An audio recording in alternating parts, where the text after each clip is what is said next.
Hey, good evening, Shannon and Ann. We've seen wind gusts of up to 45 miles per hour over here at DIA, according to a DIA spokesperson. The FAA did place DIA on what they call a ground delay program. It basically just means fewer flights going out and fewer runways being used. This in turn created cancellations and delays for thousands of passengers today. So soothing for me, so soothing for her. It was so lovely.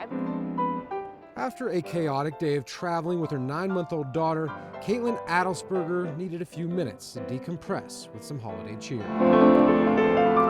Definitely not the easiest thing, but we're very lucky. She's a good travel baby. The Wyoming native is stuck in Denver for the night. Well, we knew we were going to have a layover in Denver, but we didn't expect it to be a day-long layover in Denver. So hundreds of cancellations and delays had travelers patiently waiting, most using technology to pass the time, while others took a more old-school approach. We're meeting up. We're driving up to Cheyenne, Wyoming. Most of Cindy Newell's family arrived Wednesday morning before the delays. Her brother did not. We got here around 9 o'clock.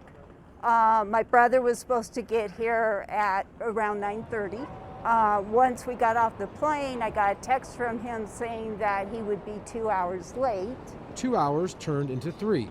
And the family had no choice but to wait for his arrival. He did the rental car. For both Newell and Addlesperger, waiting on the ground sure beats the landing they experienced getting here. It was a little bumpy coming in.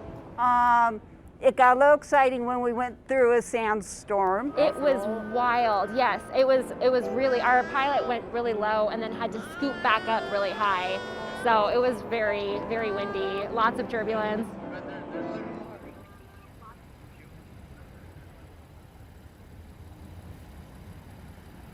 And so at last check, we're looking at 581 delays, nearly 160 cancellations. So things are starting to slow down just a bit because a lot of those cancellations and delays happened earlier today, late morning into the early afternoon. But still, DIA is saying if you do have a flight out here, whether it's tonight, tomorrow morning, check the status. Reporting live here at DIA, I'm Gary Brode for Denver.